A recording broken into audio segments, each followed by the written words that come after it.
On the last episode of the Keepsake box.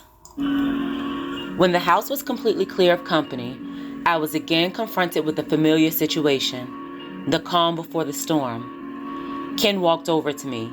"You think I'm stupid?" Before I could answer, he grabbed me by my hair and punched me in the face. He began to beat me mercilessly. Ken pushed me onto the floor and started to kick me all over my body, including my face. He was wearing Timberland boots. I have hated those boots since that day. I started to scream that I was sorry. I didn't even know the offense for which I was apologizing, but I was indeed sorry. Ken stopped his attack and knelt down beside me. He grabbed my hair and told me that he would kill me if he ever saw me talking to Omar again. I was shocked. I hadn't interacted with Omar any more than I had with anyone else. I searched my mind for what I could have done that may have been misconstrued as flirting. Although I couldn't think of anything, I assigned a part of the blame to myself, just as I always did. Ken loved me. Even though I never intentionally did anything, I always found something in each violent scenario that could have set Ken off. In that case, I decided that I should have dismissed Omar's conversation. Maybe I shouldn't have allowed him to be one-on-one with me. I knew that Ken had a jealous streak, and I had obviously tapped into that. I just had to be more careful in the future. Ken released my hair and told me to finish cleaning. I saw tufts of my hair strewn across the kitchen floor. My beautiful hair. I was heartbroken, but I said nothing. I pretended not to notice the hair because I didn't want to further anger Ken. I did as I was told. I restarted my attempt to clean the kitchen. I didn't rush, as I knew I wouldn't be starting school the next day. As it turns out, I wouldn't start school for another week. I often wonder if the school had ever reached out to Mom and Ron. If not, I'm very much aware of the fact that the system failed me. I thought about my middle school teacher, Mrs. Scott. Mrs. Scott would certainly have cared enough to reach out. She would have known that something was wrong. I spent the first part of my senior year being absent more often than I was present. Sometimes due to bruises, sometimes due to exhaustion. My mind and body were both extremely tired. I often thought that it would be easier if I wasn't there. And when I say there, I don't mean at Ken's. I mean in life. At those times, Grandma's words kept me there. I remembered her saying that no one who committed suicide could enter into the gates of heaven. That resonated so deeply because I found it asinine to trade one form of purgatory for another. I still held the hope that things would change if I figured out how to keep Ken happy. That was such a foolish expectation. The signs were all there, but my love for Ken was strong enough to make me ignore them.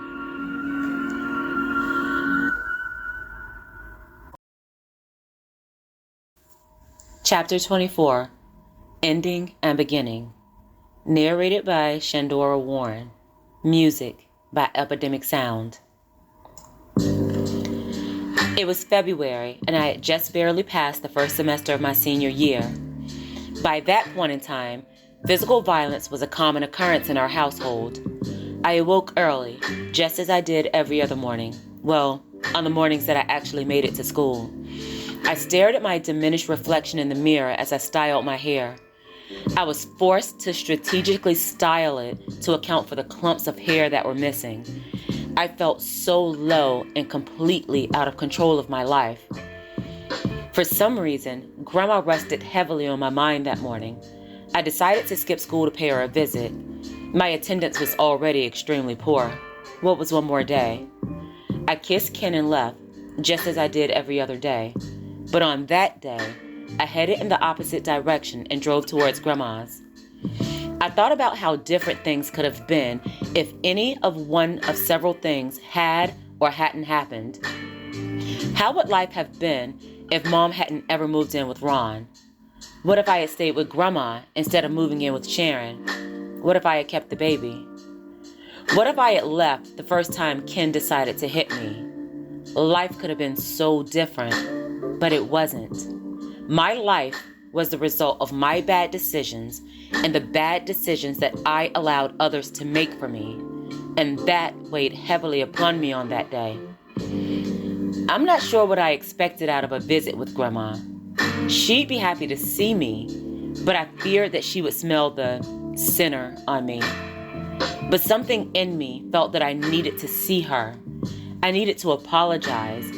I needed to let her know that she hadn't failed with me.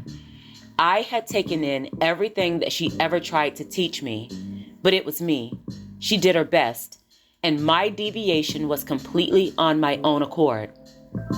When I arrived at Grandma's, her car was gone. Shoot, why didn't I call first? I went into my bag to retrieve a piece of paper. I decided to leave a note for her containing my cell phone number. Just as I was walking towards the door, a voice called out to me, "Londa, that you?" I turned to see Miss Mary, Grandma's neighbor. She smiled as she walked towards me.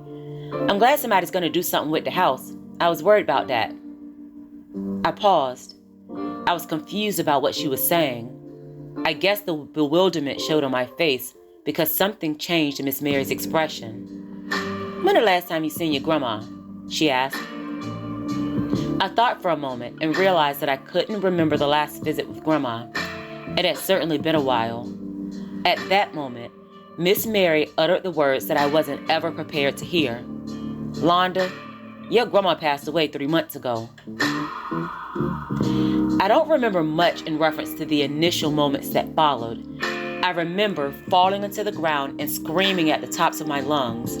The next thing I remember is sitting on Miss Mary's couch with a glass of water. I noticed that my knees were bleeding from the impact of having fallen onto the frozen ground. When I was able to speak, I asked Miss Mary about the details of Grandma's passing. She told me that she had gone over to Grandma's and found that she had passed away. Apparently, she'd had a heart attack in her sleep and never awakened. When she didn't see me at the funeral, Miss Mary assumed that she had simply missed me. She had no idea that I was unaware of Grandma's passing altogether. I was simultaneously saddened and angry. Regardless of the situation, I couldn't believe that Mom would fail to inform me of Grandma's passing. I didn't think that I could hate her any more than I did in that moment.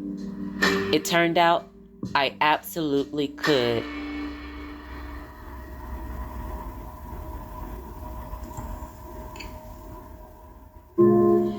Miss Mary gave me a number to Grandma's lawyer. I wanted to see what could be done about the house.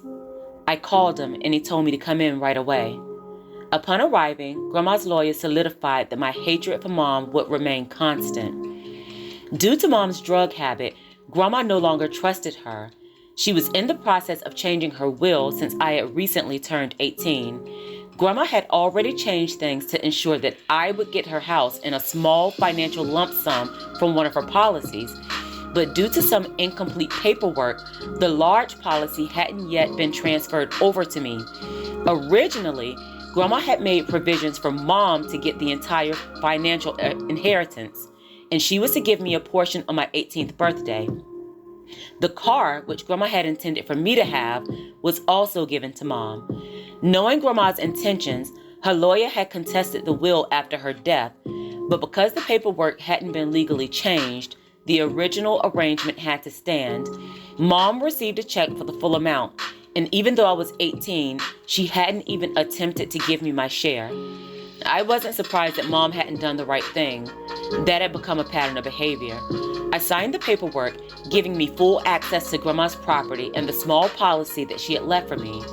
Grandma's house wasn't big, but it was a decent 3-bedroom house. Most of all, it was mine. I didn't have to rely on Ken for a place to stay, and I didn't have to go crawling back to Sharon. Deep down, I didn't want to leave Ken. I wanted him to understand that I had options. I wanted to take away some of the power associated with Ken having control over me. I left the lawyer's office and called Mom while I was in the parking lot. I felt as if my heart was about to beat out of my chest. I hadn't talked to Mom or Ron since I'd left months earlier, and our last interaction hadn't played out very well. I dialed the number and waited for an answer. I heard a voice on the other end. It was Mom. "Hi, Mom," I said. Without a word, the call disconnected. I immediately called back, knowing in my heart that no one would answer. No one answered. In that moment, I gave up on the idea that Mom and I could ever have a functional relationship. I dismissed the money from my mind. I had to concentrate on the bigger picture.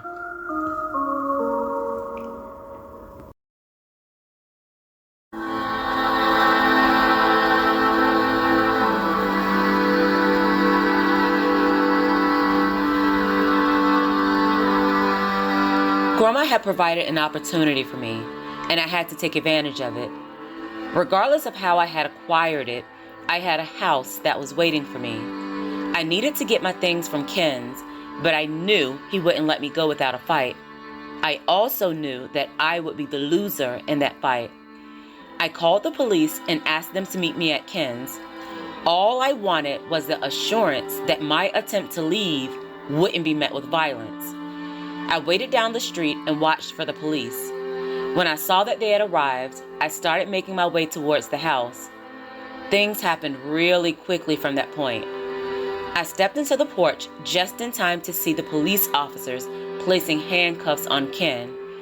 The officer told me that Ken had several drug charges and a violation of probation due to the fact that he failed to complete his court-mandated anger management program. The police department was unaware of Ken's whereabouts, but when I called requesting a police escort, I had given his name, giving them all the information they needed to arrest him. The officer joked that I could probably cash in on a reward for turning Ken in. All of the details were explained to me while I was directly in Ken's line of sight. I looked into Ken's eyes and he began to cry. For the second time in our young lives, I was associated with Ken being sent to jail. There were a lot of things that could have taken place at that time, but Ken simply said, "You promised to always love and protect me." I could not resist the urge to cry. All I could say was, "I'm sorry." I was indeed sorry. The officers escorted Ken into an awaiting police car. I gathered everything that I wanted from the house. I took the things that belonged to me and several things that belonged to Ken. I went into one of the spare bedrooms and retrieved my keepsake box from the bottom of the closet. It was the keepsake box that Ken had given to me at the lake. I took a moment to view the contents. The things in that box triggered so many memories. Included were pictures of me and Ken, pictures of Grandma, and pictures of Cassidy. Also included was the Monica cassette tape that was given to me by Tasha, the Whitney Houston tape that was given to me by Ken, and the brooch that was given to me by Grandma, the same brooch that I wore to my disastrous first school dance. Inside of a plastic sandwich bag was the positive pregnancy test that I had taken on the day that Mom tried to kill herself. There was a small Bible that I had received from Grandma. I ran my fingers across her handwritten name on the inside. That was the first time that I understood the monumental impact that the keepsake box had on my life. The items on the inside invoked so much sadness, but I found it incredibly difficult to part with any of them. I placed Ken's house key inside the box and closed it. I walked away, knowing that I was closing a chapter of my life that I couldn't ever reopen. Once inside of my car, I retrieved the Whitney Houston cassette tape out of the box. I inserted it into my cassette player and listened to that song several times. I sobbed, thinking about all of the things that I had lost and couldn't get back. I went to the police station to retrieve the reward for turning Ken in. I felt awful about his predicament, but ignoring the fact that I was eligible for that reward wouldn't make the situation any different. I had to start over and I needed the money.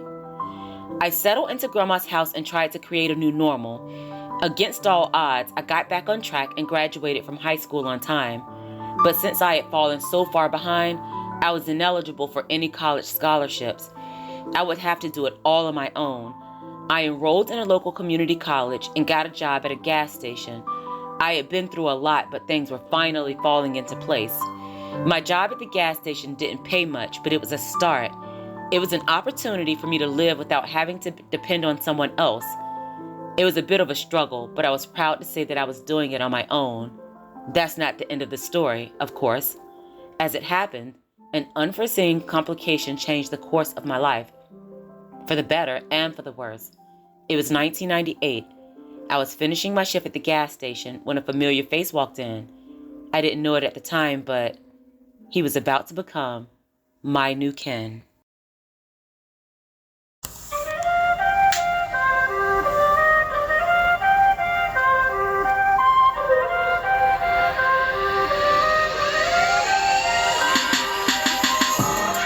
Thank you so much for listening.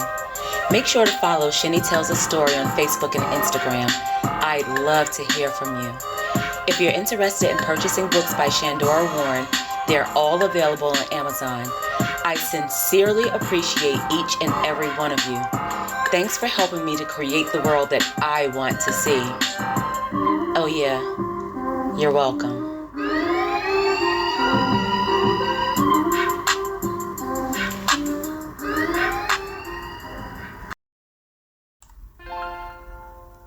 Shine, little girl.